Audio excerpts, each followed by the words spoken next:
আসসালামু আলাইকুম প্রিয় দর্শক। ভারতের আবারও স্থলবন্দর দিয়ে ৯ পণ্য আমদানিতে নিষেধাজ্ঞা।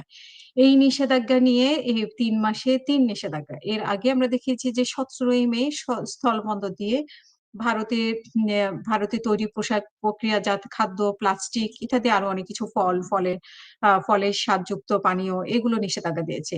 এবং গত এপ্রিলে ভারতের কলকাতায় বিমানবন্দর ব্যবহার করে বিশ্বের বিভিন্ন দেশে বাংলাদেশে পণ্য রপ্তানির সুবিধা প্রত্যাহার করেছিল দেশটি।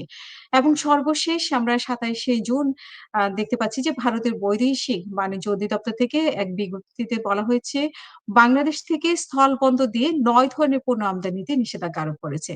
তবে একটা কথা উম অ্যা মানে আছে এখানে, তবে বাংলাদেশ থেকে পণ্যগুলো আমদানি থেকে একটি পথ খোলা রেখেছে ভারত। সেটি হচ্ছে যে সমুদ্র বন্দরে বোম্বাই নবসেবা বন্দর দিয়ে এসব বাংলাদেশি পণ্য ভারতে যেতে পারবে, এমনটা বলেছে। এই নিয়ে ভারতের ৩ টা নিষেধাজ্ঞার পেছনে বাংলাদেশের সাথে আসলে ভারত কি চাচ্ছে?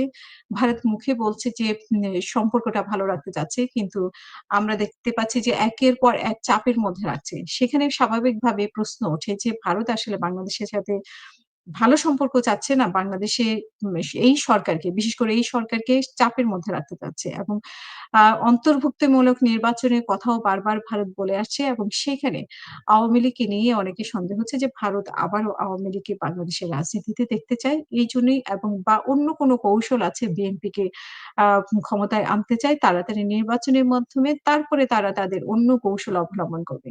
তো এগুলো আসলে আমাদের কারো কাছেই পরিষ্কার না। ভারত আসলে কি চায় সেটা এখন প্রশ্ন। সবাই ভালো থাকবেন। আমরা অন্য কোনো বিষয় নিয়ে আবারও আলোচনা করব। সে পর্যন্ত আল্লাহ হাফেজ। আসসালামু আলাইকুম।